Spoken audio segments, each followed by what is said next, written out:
Watch their faces. These detectives walked in here thinking they were dealing with a tragedy, a wrong place, wrong time situation. What they're actually sitting across from is a murder plot, weeks in the making, carefully constructed, and very nearly pulled off without a hitch. Darren, like I told you, you are here as a suspect. I'd love to hear your side of the story until you tell me what happened in there. I just knew things were going to get ugly. I didn't think that nobody's going to get shot. Yeah. Do I have to sign this? Yeah. No, I did definitely want to avoid it. Okay. And they started fist fighting, and I ran out the door.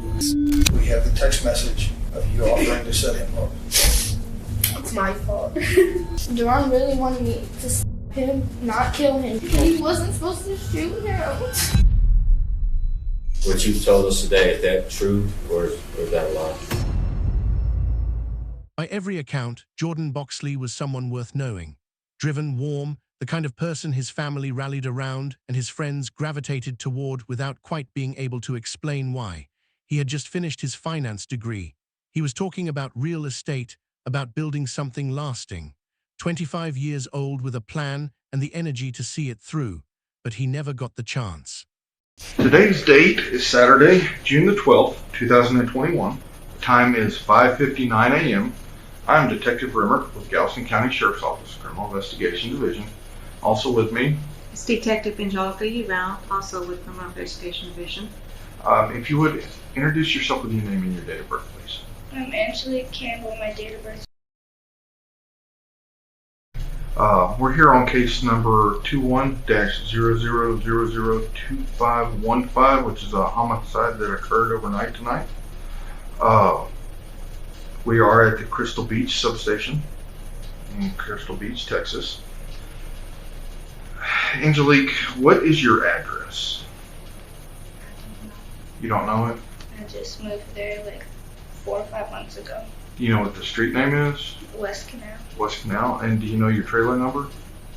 I think it's 5 or 6. 5 or 6. Okay. Sorry. So if the property owner said 6, that would be accurate? Yeah. Okay. All right. And who currently lives in that trailer with you? Just me and my daughter. Angelique and Darren share a 3-year-old daughter and 4 years of history that includes more breakups than either of them could probably count. She'll describe it as solid, comfortable, even. What she won't describe, not yet, is how it ended. At some point during those 4 years, a man ended up dead. If I were in her shoes, stable isn't exactly the word I'd use. Angelique, you called 911, right? Yes. Okay. So what happened this morning that caused you to call 911? I had it's an ex-boyfriend, but he's not recent. I haven't been with him for over 4 years before I got with the father of my child. What's his name? Darren Gills. Darren Gills? Yes. Okay. I let Jordan Boxley, he wanted to stay the night at my house, but I told him he couldn't because Darren works there. Mm-hmm. So he'll be there roughly around 8 in the morning. Just to clarify it for the video, Darren Gills is the father of your child? Yes, that's all. And your recent ex-boyfriend? Yes. And Jordan Boxley is an old boyfriend? Yes, but he's like constantly kind of kept in touch with me. Mm-hmm. So we still talked or whatever. Okay. So he wanted to stay the night, and I told him he couldn't. He stayed the night about 2 weeks ago, I think it was. Mm-hmm. I told him he couldn't stay the night, but he can come over. He didn't get there till like 2 o'clock in the morning. I was ready to go to sleep. This morning? He had in his head he was staying the night, so I was like, okay, just make sure you're gone in the morning. He said he had to work at 7 in the morning. 2 o'clock this morning? Yes, 2 o'clock this morning. He said that he had to work at 7 o'clock in the morning, so he would be gone before Darren got there. Okay. He wanted to smoke when he first got there. I was ready to go to sleep. Mm-hmm. I didn't really want to smoke. I had already smoked. But what does he want to smoke? Weed. And did he bring that with him? Yes. Okay. And he actually rolled a blunt and then lit the blunt, and came out of the bedroom and I came and smoked with him. Mm-hmm. After we finished smoking the blunt, I had a twisted tea I was drinking. Mm-hmm. I finished drinking it. I was ready to go lay back down again. I already told him I was tired. It's 2 o'clock in the morning. So I was trying to go to the room, but he started kissing on me and touching on me. And he started kind of, and I felt uncomfortable when I asked him to stop. I told him that I wasn't in the mood. Yes. Mm-hmm. I told him I wasn't in the mood. And he kind of like himself on me, like he still kept touching me. And he started pushing me to the bedroom. Well, he got me to the bedroom. He's obviously stronger than I am. And I just kept telling him I don't understand why we can't go to sleep and maybe do it before you go to work in the morning, you know? I was not in the mood at all. He laid me on the bed, and he didn't lay me on the bed. He pushed me against the bed. I wasn't laying all the way on the bed. I was leaning up against the bed, and he still was trying to touch me. And as he was in the process of that, he didn't ever do any of that, but as he was in the process of that, I could hear the door unlocking, and Darren walked in, and he was like, "What are y'all doing?" And he went to go pull Jordan off of him, and Jordan turned around and he swung on him. But he got Jordan off of me. Jordan turned around and swung on Darren, and they started fist fighting, and I ran out the door. Okay. There's a baseline level of emotion you'd expect from someone who just watched two men brawl in her bedroom. Angelique doesn't meet it. She doesn't come close. She recounts the whole thing, the assault, the fight, the gunshot, like she's describing traffic. That's the first red flag. Here's the second. Jordan never touched her the way she's describing, and he wasn't the one pushing to come over that night. She was. The reason why is darker than where your mind might ever conceive. You said that Darren unlocked the door. He's got keys to your trailer still? Okay. But he hasn't been living there? No. But he does go there on his lunch break. He'll come in there and use the bathroom. And that dog, I don't know if you're the one I told about the dog. No. There's a German Shepherd that's our dog. Well, it's his dog. He's been taking it, but we got it together for his birthday or whatever. But he lets the dog stay in there because he doesn't really have a place to live, and at his mom's he can't have the dog. So he brings the dog to work with him. So he'll come in and out the trailer during lunchtime and stuff. But he hasn't been sleeping there, no. Okay. Well, I haven't been there the past 2 days. I just came back yesterday. I've been in Liberty with a friend. So if he has slept there, I wouldn't know. But I don't think he has. Okay, but he's not supposed to be sleeping there yet? No. Okay, so they started fist fighting and you ran outside. So what happened after that? I knew stuff was going to get bad. Why did you know stuff was going to get bad? They both don't like each other. Mm-hmm. He's obviously, we're in, I guess you could say, Darren's territory because, I mean, he was living there. So maybe he felt like he wasn't supposed to be there even though I let him come. Mm-hmm. They were yelling at each other. I don't know how nobody didn't hear. I just knew things were going to get ugly. I didn't think that nobody's going to get shot. I knew Darren had a gun on him. I just thought they were really going to have like a really bad fist fight. Mm-hmm. And I don't like blood. I don't like any of that. Like I didn't even go in. I walked right inside, and as soon as I seen Jordan laying on the floor, I ran out of the trailer. Like I didn't see his face or any no. I'm not a blood person, so I ran out of the room because obviously they were punching the heck out of each other. Mm-hmm. And I ran behind the trailer, and I heard a gunshot. And I went to come right back around the trailer, and I thought I seen Jordan coming out of the trailer, but it was Darren coming out of the trailer. And he told me that he shot him, and he asked me if I was okay. I'm sorry, Darren told you he shot him? Jordan. Jordan, okay. He asked me if I was okay, and he did ask me if Jordan had, and I let him know he was trying to, but he didn't. Like, you stopped him from doing that. And he gave me a hug, and he told me he loved me. Then he went back inside. But I was in the process of calling 911, like when he was running outside already, because I already knew something happened. I heard the gunshot. How many gunshots did you hear? One. Just one? Okay. And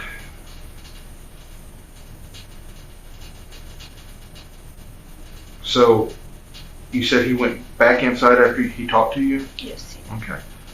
What was the first for him going inside? Do you know? I think he went to go see if he was alive because I asked him if he was dead. And how long did he stay inside the trailer when he went back inside? He just went in and he basically came right back out. Okay. What did Darren do at that point? We were waiting for the cops. Okay. And we seen y'all come, so I ran toward John. He just stood in the yard and waited. Okay. Did you see anything that happened when the police got there? No, I got in the back seat and I covered my ears. And I had to calm myself down. Okay. Has there been any previous history between them with issues or anything? They've never met. What about between you and Jordan? We haven't had any bad issues. No. He's not a bad guy. He's a really good guy. I think that he was intoxicated because he told me he was drinking before he came over. And he's not usually like that ever. I mean, he is touchy, but when I tell him no, he stops, and he was not letting up. Like, I really don't know what was going on. So is that our first time occurrence? First time that he's like tried to force me to do something, yes. Okay. Why do you think Duran came into the trailer? Did he? I mean, was there any way for him to know what was going on, or was he just there because Jordan was there? He does come in and out of not at 2 o'clock in the morning. I don't know what he was. He might have been coming to not. He might have not known I was there and may have been coming to sleep there, because I did tell him I was in Liberty with my friend, because I went and did a birthday party for my daughter, because we couldn't be cordial and have a birthday party together because we just broke up and it was not good for us to see each other really. So I let him know that I was staying up there, so he might have thought I was still up there. So when you went up to Liberty with your daughter for the birthday, how did you get there? My friend came and got me. Okay, so you didn't drive your car? That car, the timing belt is off of it. Okay. Does he know Jordan's car? I The don't Mazda? think so. I don't think so. Because it was parked right behind yours. I don't think he knows his car. Like, I haven't told him that he drives. Okay. The old car, yeah, but he used to have a Buick, and I did tell him that because that's when we first got together. But there wouldn't have been anybody else parking behind you? No. I don't really have company. I leave. So, in your opinion, what do you think Duran's purpose would have been coming into the trailer if he knew that Jordan was in the trailer with you? He probably would have made him leave. You think maybe if he knew he was in there and we were just in there chilling, he probably would have made him leave. He's not a physical, like, he's not an abusive person at all. I think it was just in the midst of his mind, he really thought that Jordan was like at the moment, because I was basically crying. I was asking him to, like, stop, please, I don't want to do this right now. And I don't know if he heard me or not. I'm not going to say he did, because like I said, he opened the door and I was already in the bedroom, and there's an AC in the bedroom. Were you being loud or just kind of moderately, or? I wasn't like screaming for help, no, but I was being pretty loud. I was trying to make it noticeable that I was not in the mood. Okay. Did any other neighbors come outside? No, until I was running to the police. Okay. And I know we talked about this on scene, but I saw that you have a video camera above the door of your trailer. Does that work? No, I unplugged it. When did you unplug it? About a month ago. Like, when me and Duran stopped, like, talking, because he lived there for about 2 weeks before he actually moved out. Mm-hmm. And when we weren't together, like, I was sleeping on the couch and he was sleeping in the bedroom. Mm-hmm. I unplugged the camera so he couldn't see, like, who I had come over or when I was home or any of that. Okay. I was being petty. Okay. Did y'all? No, it happens with relationship breakups.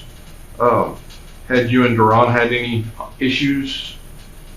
We've been being pretty content with each other for the sake of. So no physical, no issues like that at all? No, sir. Okay. Anything you can think of?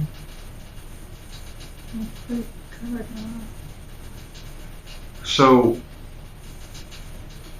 is there anything at all that I haven't asked you about that you think is important to get on record? Because I want to make sure that I get everything down that needs to be known. Not that I can think of. Well, we were in the interview. The time is 6:13 a.m. There's a baseline level of emotion you'd expect from someone who just watched two men brawl in her bedroom. Angelique doesn't meet it. She doesn't come close.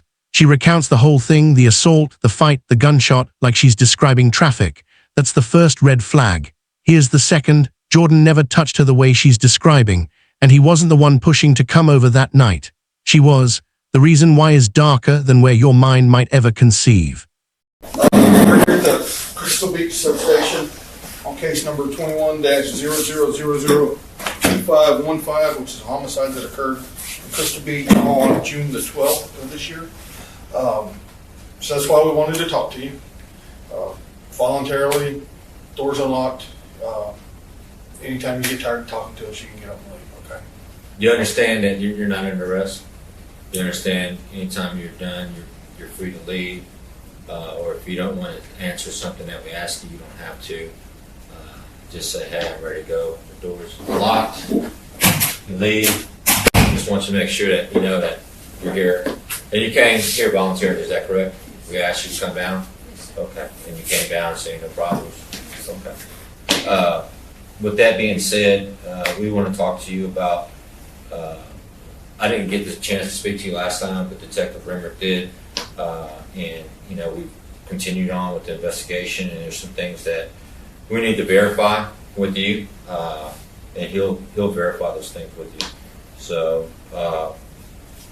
you want her to recap on the events that night, or? Yeah, kind of tell me again what happened that night. I know this is hard. Yeah, I've been trying not to think about it.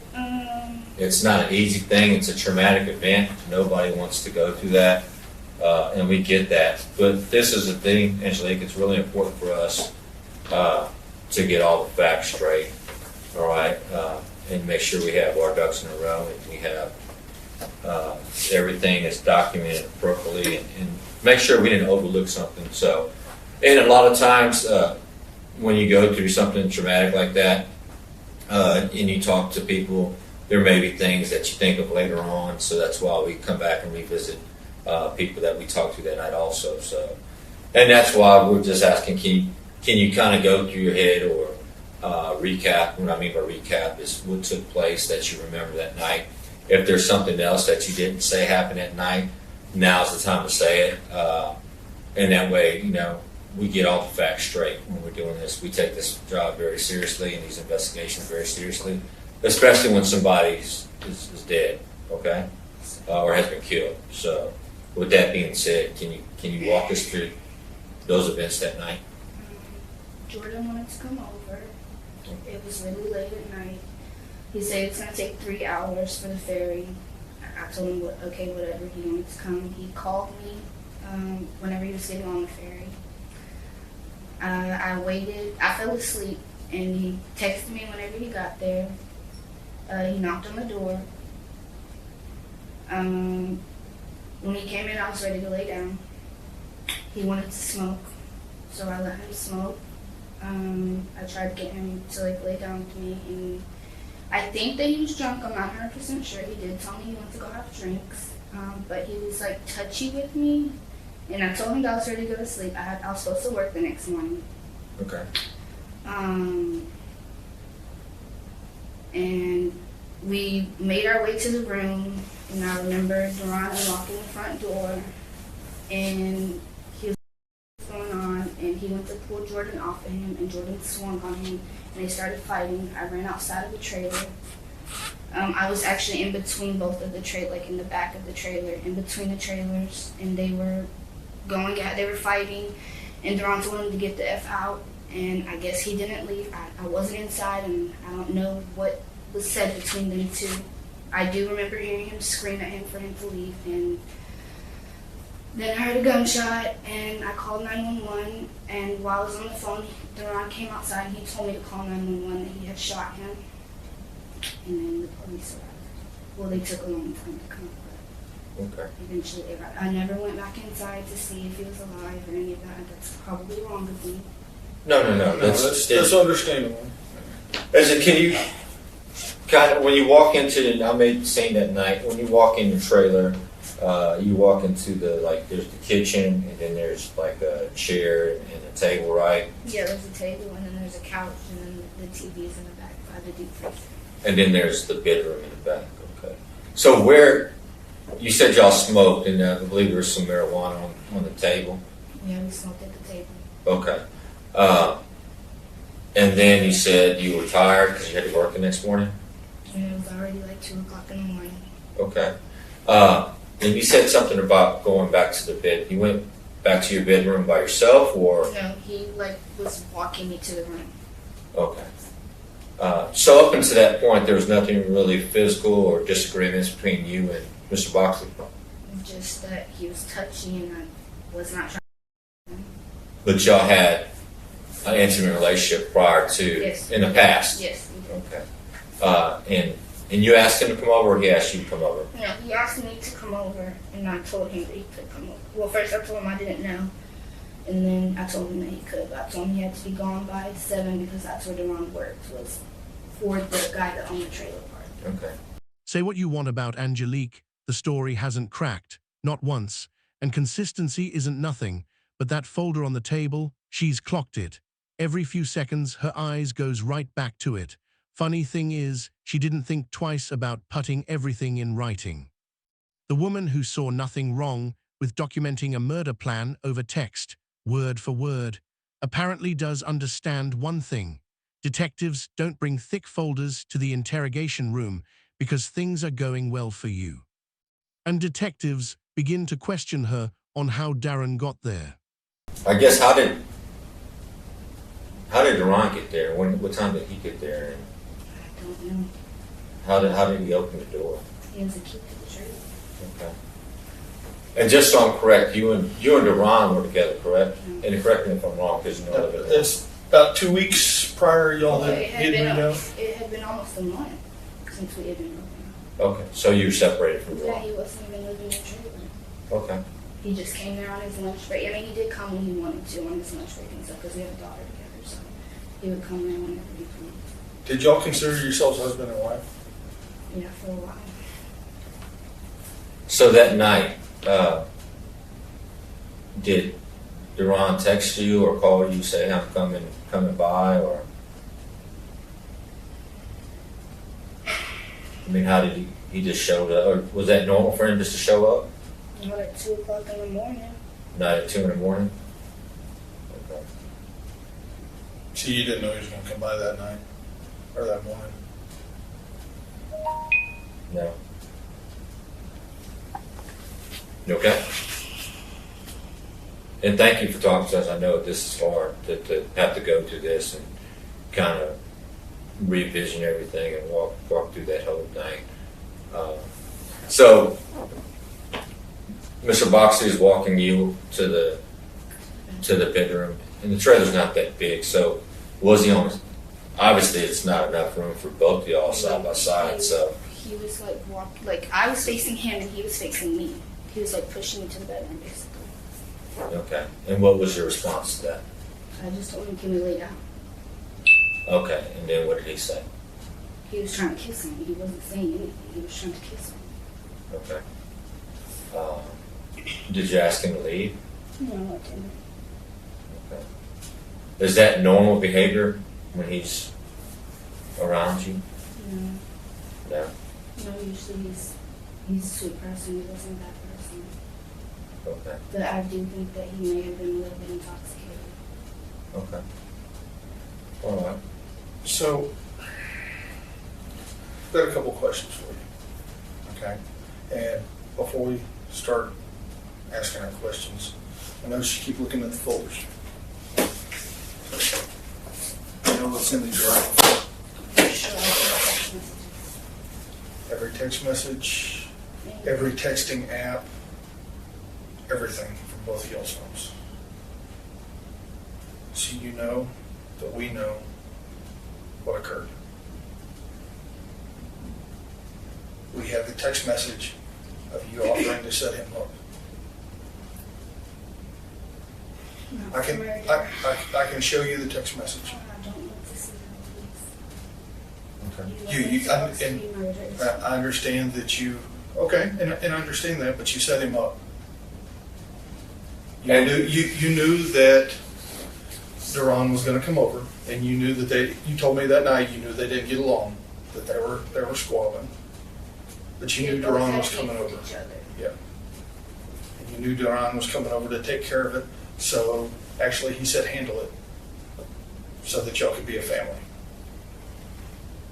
But Darren's message is all to you said he had to be dead, and I can show them to you if you want. I'm sure you remember them. Okay, and that's try not to remember that. But We have to get to the bottom of what happened.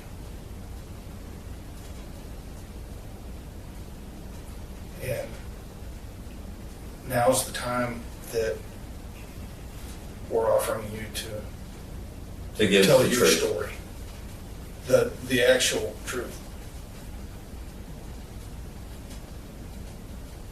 Because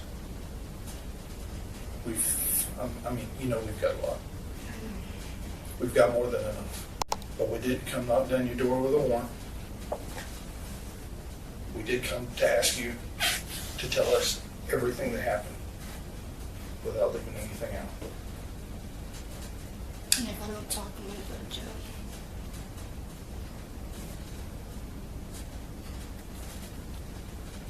I can't make you any promises either way, but let me draw you a picture, okay? And I'm not trying to be. I got 4 kids. I couldn't imagine being separated for them. You understand that murder carries a life sentence. Life in Texas is a minimum of 40 years. That means your baby will be 43 years old before you get out of prison if you get a life sentence for this murder.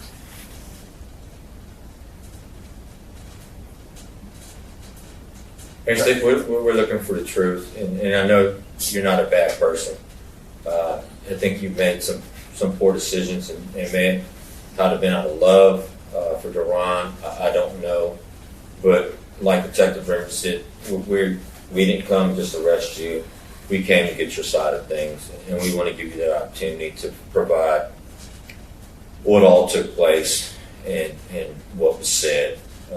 And yes, we're going to have to show you the text messages because we want you to verify. All right, so from the beginning, now, They were tell supposed us. to fight.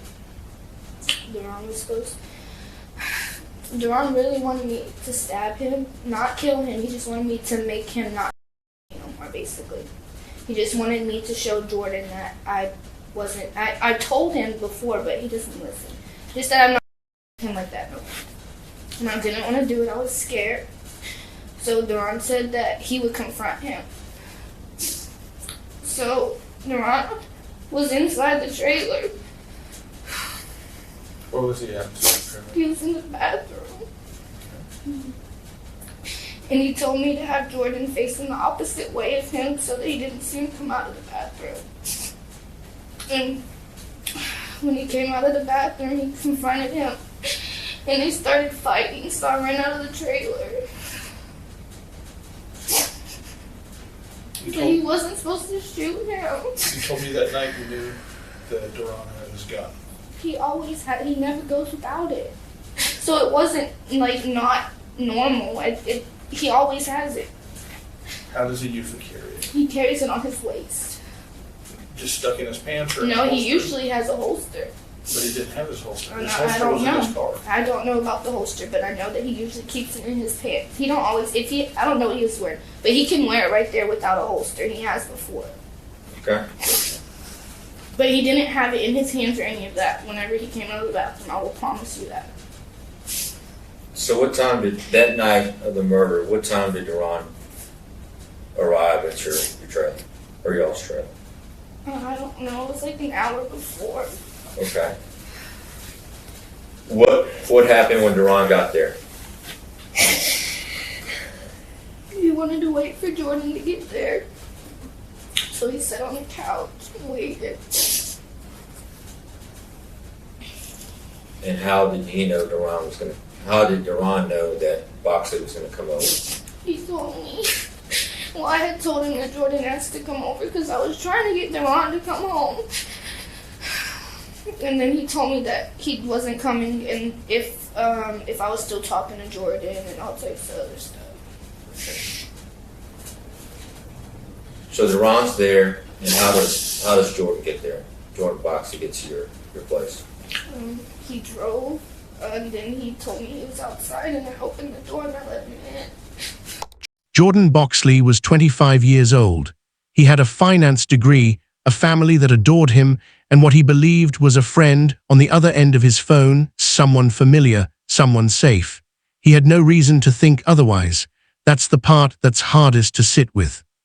His death was not impulsive. It was not a fight that spiraled. It was not two people who loved each other and made a terrible decision in a moment of heat.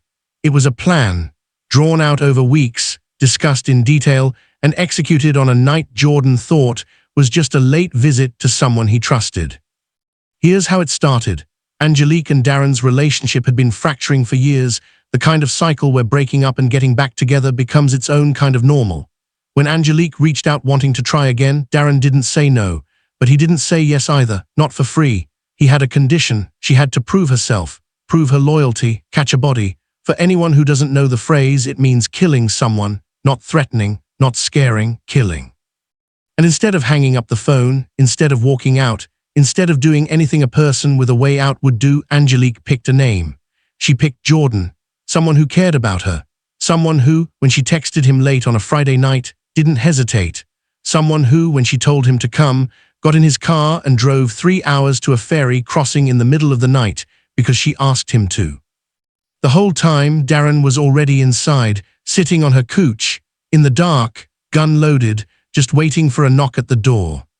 How did Jordan know to come?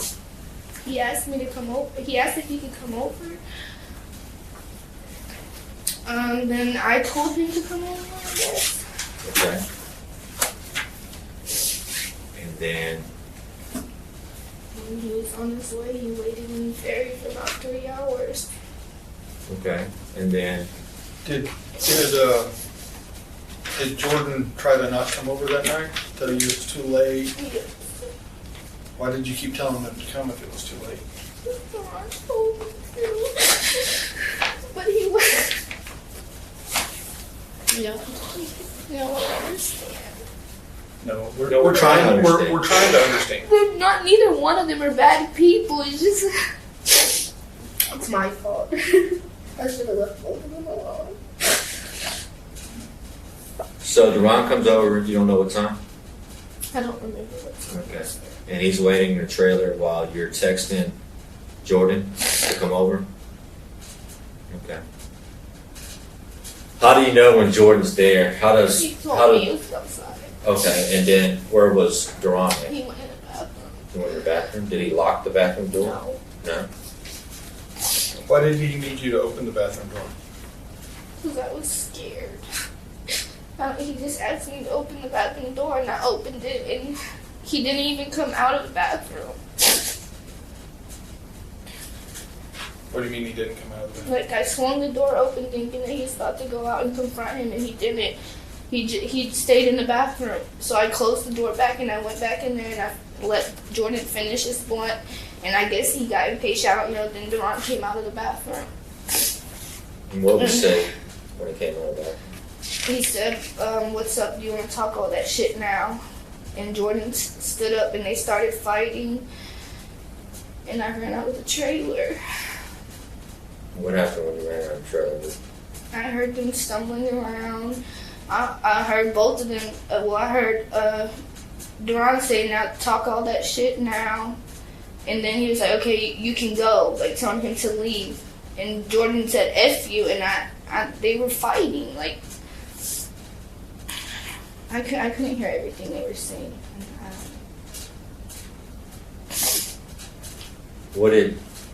How many gunshots did you hear? One? What happened after you heard the gunshot? I called 911.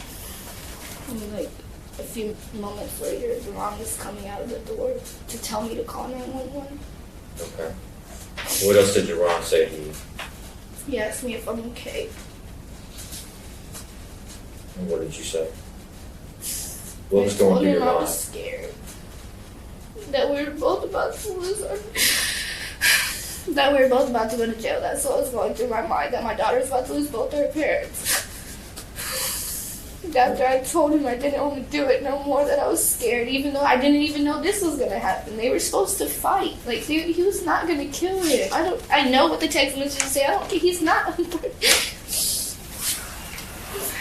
Let's look at it first. I don't want to. Well, just look at a couple of them, okay? Because I have a hard time with I understand that you may not have intended for him to die, but you knew what Daron wanted. On the Daron, my baby's birthday. you said, "What can I do to have you back in my life? It has to be something." And he said, "Catch a body." And you asked him if he was going to be the shooter. Later on, when y'all are talking, he tells you he'll kill for his family. There's no starting over until you take care of that problem. And he said, "I'm not going to kill anybody, I'll set him up." Not to die, though. But you knew he was talking about a body, and about him dying, and about y'all can't continue as long as he was alive. He said those specific words, right? Okay. And I'm not saying that I think that you meant for him to die, but the back of your heart, you know what Daron wanted, right? And what did Daron want?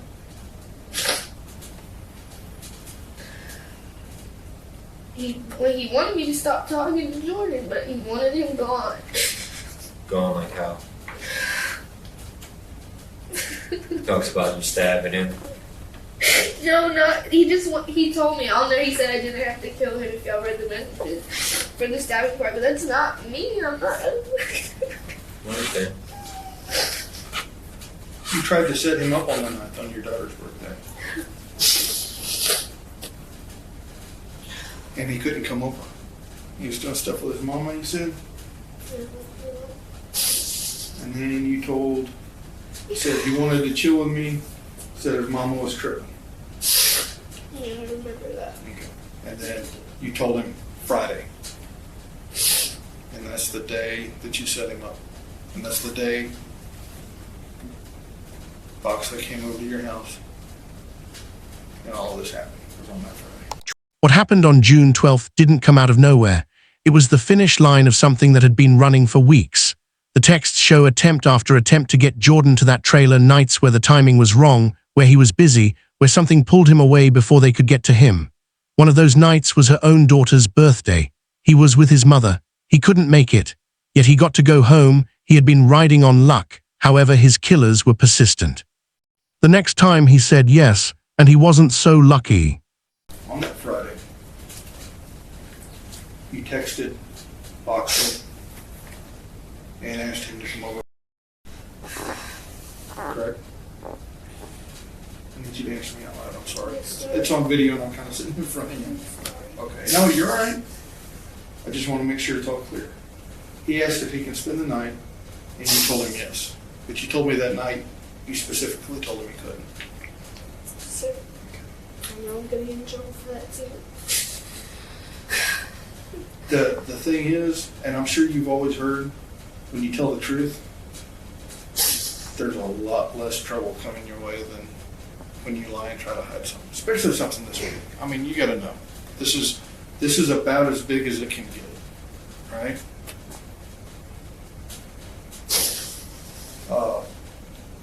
So he's tripping. A couple times he tells you, he said he was thinking about it right now because he had to work at 7 o'clock the next morning.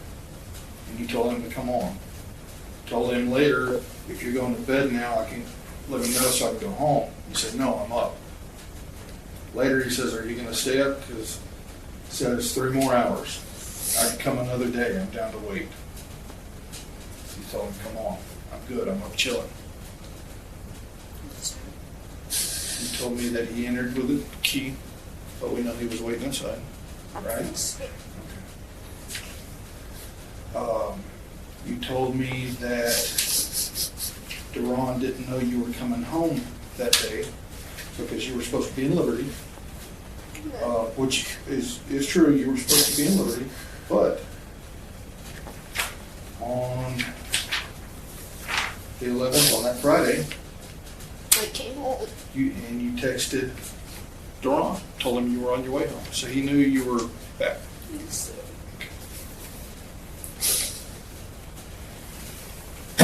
Angelique, what you told Detective Rimmer that night, was that true or was that a lie? It was a lie. What you told us today, is that true or is that a lie? The beginning was a lie. It's on video, but you got the truth out of me, yes. Okay. So let me ask you this. Looking back and looking at everything, had you not called Jordan Boxley and invited him over, would he still be alive today?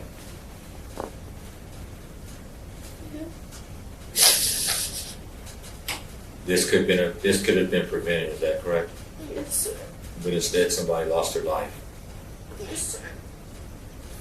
Can I ask you why you called knowing that Duran was waiting for him inside?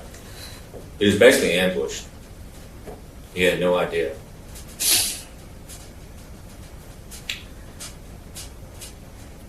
He asked me to, so I did. You love Duran? This is a person's life, though. I didn't know he was gonna kill him, I swear. I know he talked about, but he's not about what he talks about ever. This time he was.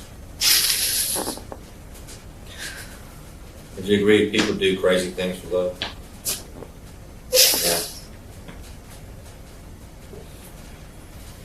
Yeah. You just never know what a person's really thinking or feeling. How has this affected you? Because knowing that you knew the truth. I've been scared. I feel bad. What's going through your mind right now?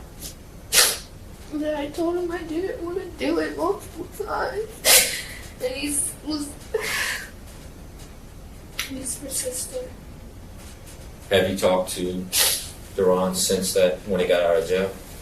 His mom won't let me.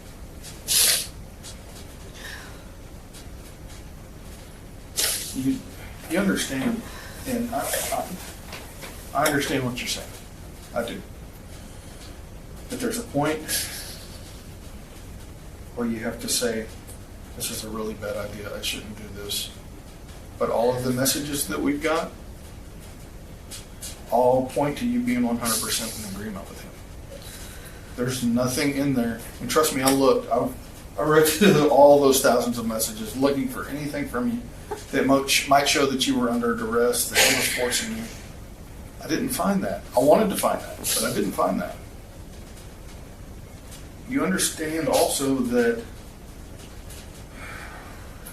Duran got on a $150,000 bond, and his mom and daddy got him an expensive lawyer to try to beat this. Less than 2 minutes. That's the entirety of what Darren Gills gave law enforcement. No signature, no statement, no version of events.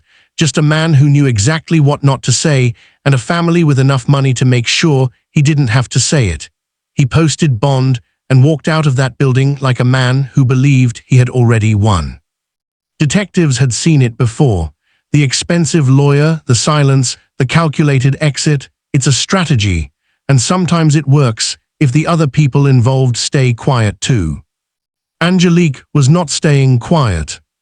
She had already sat in that room once and talked her way into a corner. She'd given them names, details, a timeline that kept shifting the more they pressed. She hadn't confessed, not fully, not yet, but she had given them enough to know that the walls she'd built around her story were thin. One good push and they'd come down.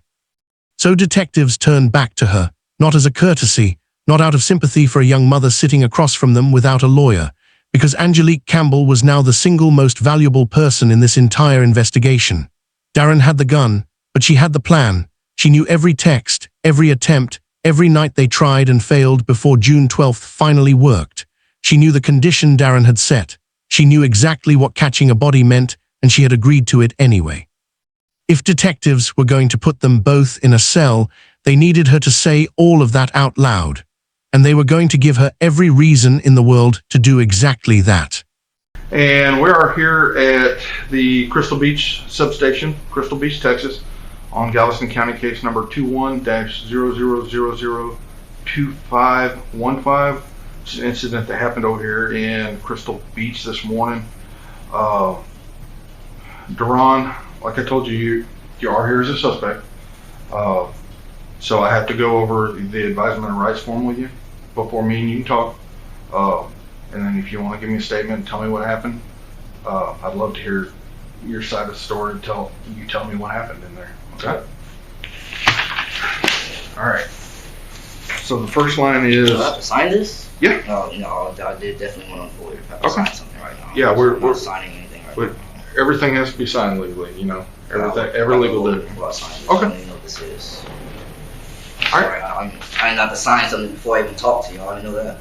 Yeah, it's just saying that we read you your rights. I haven't read any rights. That's what we do when we go through the form. No. And after I read you your rights, then you have to sign the form if you want to talk to me. I don't want to sign anything right now. Okay. I thought we were just All right. talking. I didn't want to sign We will end the interview. Time is 6:34.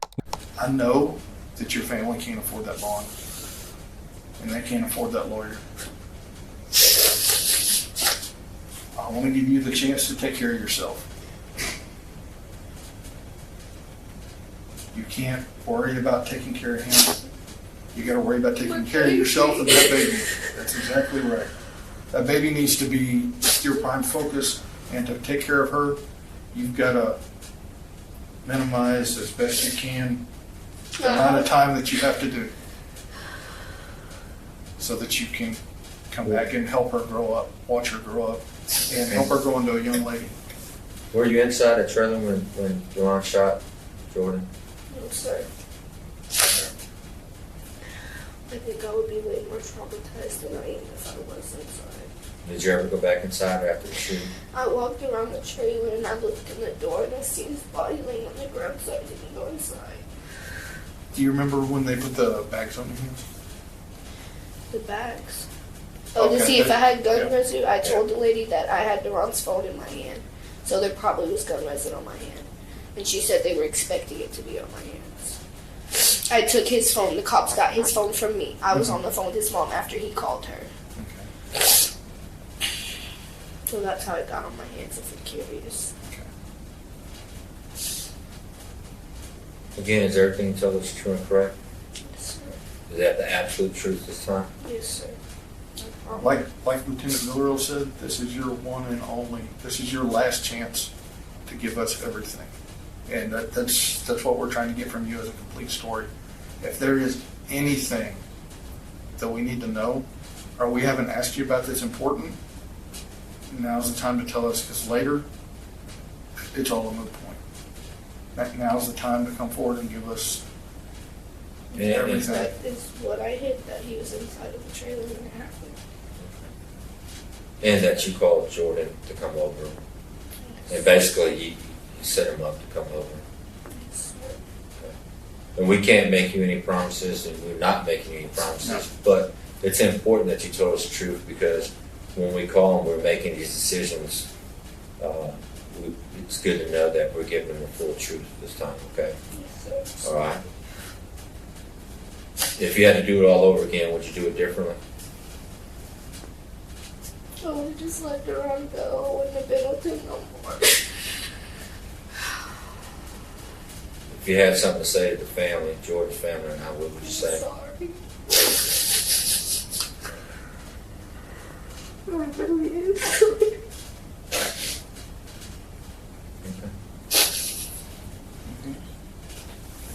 All right, so we will end the interview. The time is 1:46 p.m. Cut that one off. In the end, neither of them made it out. Darren Gills, with his expensive lawyers, his 2-minute interrogation, his carefully posted bond, pleaded guilty to murder and was sentenced to 40 years.